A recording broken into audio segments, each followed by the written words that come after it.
Hi there. I'm going to be kicking off our story time with the Destin Dolphins, and the book that I chose is A Bad Case of Stripes by David Shannon. Camilla Cream loved lima beans, but she never ate them. All of her friends hated lima beans, and she wanted to fit in. So she was really worried about what other people thought about her. Today, she was fretting even more than usual. It was the first day of school, and she couldn't decide what to wear. There were so many people to impress. She tried on 42 outfits, but none seemed quite right. She put on a pretty red dress and looked in the mirror, and then she screamed. Her mother ran into the room, and she screamed too. "Oh my heavens," she cried, "you're completely covered in stripes." This was certainly true. Camilla was striped from head to toe. She looked like a rainbow. Mrs. Cream felt Camilla's forehead. "Do you feel all right?" "I feel fine," Camilla answered, "but just look at me." "You get back to bed this instant," her mother ordered. "You're not going to school today."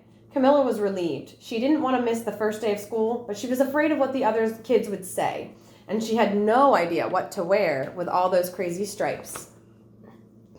So that afternoon, Dr. Bumble came to examine Camilla. "Most extraordinary," he exclaimed. "I've never seen anything like it. Are you having any coughing, sneezing, runny nose, aches, pains, chills, hot flashes, dizziness, drowsiness, shortness of breath, or uncontrollable twitching?" "No," Camilla told him. "I feel fine." "Well then," he turned to Miss Cream, "I don't see any reason why she shouldn't go to school tomorrow. Here's some ointment that could help clear up those stripes in a few days. If it doesn't, you know where to reach me." And off he went.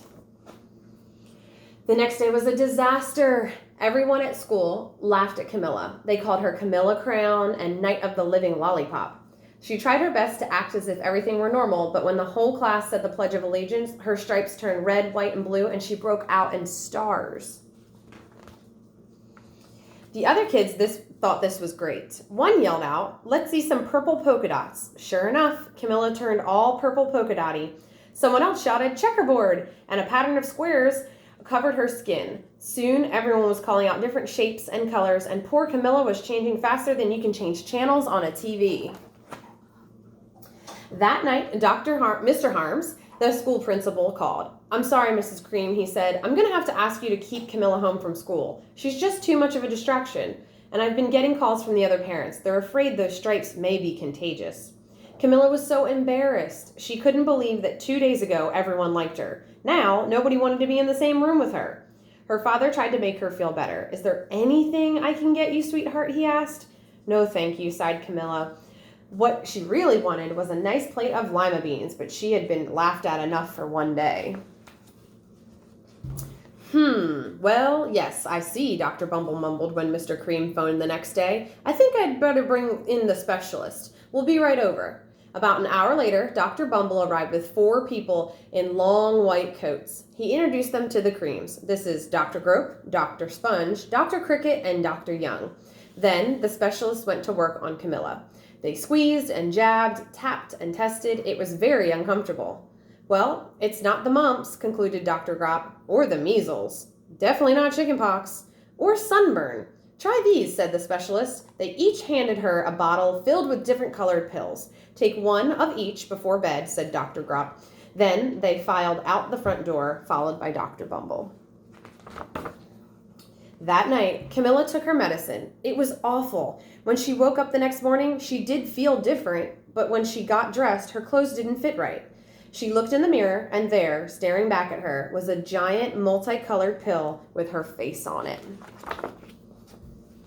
Dr. Bumble rushed over as soon as Mrs. Cream called, but this time, instead of the specialist, he brought the experts. Dr. Gourd and Mr. Mellon were the finest scientific minds in the land. Once again, Camilla was poked and prodded, looked at, and listened to. The experts wrote down lots of numbers. Then they huddled together and whispered. Dr. Gourd finally spoke. "It might be a virus," he announced with authority. Suddenly, fuzzy little virus balls appeared all over Camilla. "Or possibly some form of bacteria," said Mr. Mellon. Out popped squiggly little bacteria tails. "Or it could be a fungus," added Dr. Gourd. Instantly, Camilla was covered with different colored fungus blotches. The experts looked at Camilla, then at each other. We need to go over these numbers again back at the lab," Dr. Gourd explained. "We'll call you when we know something." But the experts didn't have a clue, much less a cure. By now, the TV news had found out about Camilla. Reporters from every channel were outside her house telling the story of the bizarre case of the incredible changing kid. Soon, a huge crowd was camped out on the front lawn. The Creams were swamped with all kinds of remedies, from psychologists, allergists, herbalists, nutritionists, psychics, an old medicine man, a guru, and even a veterinarian.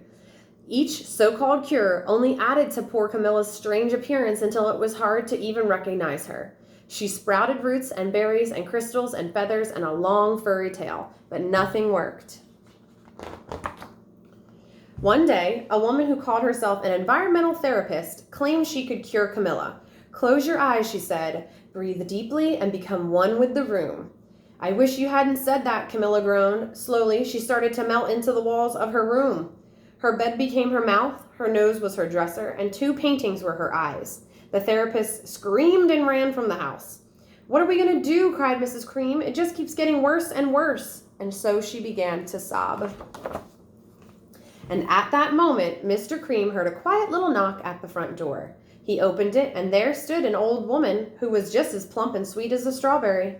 "Excuse me," she said brightly, "but I think I can help." She went into Camilla's room and looked around. "My goodness," she said with a shake of her head. "What we have here is a bad case of stripes, one of the worst I've ever seen." She pulled a small container of green beans from her bag. "Here," she said, "these might do the trick."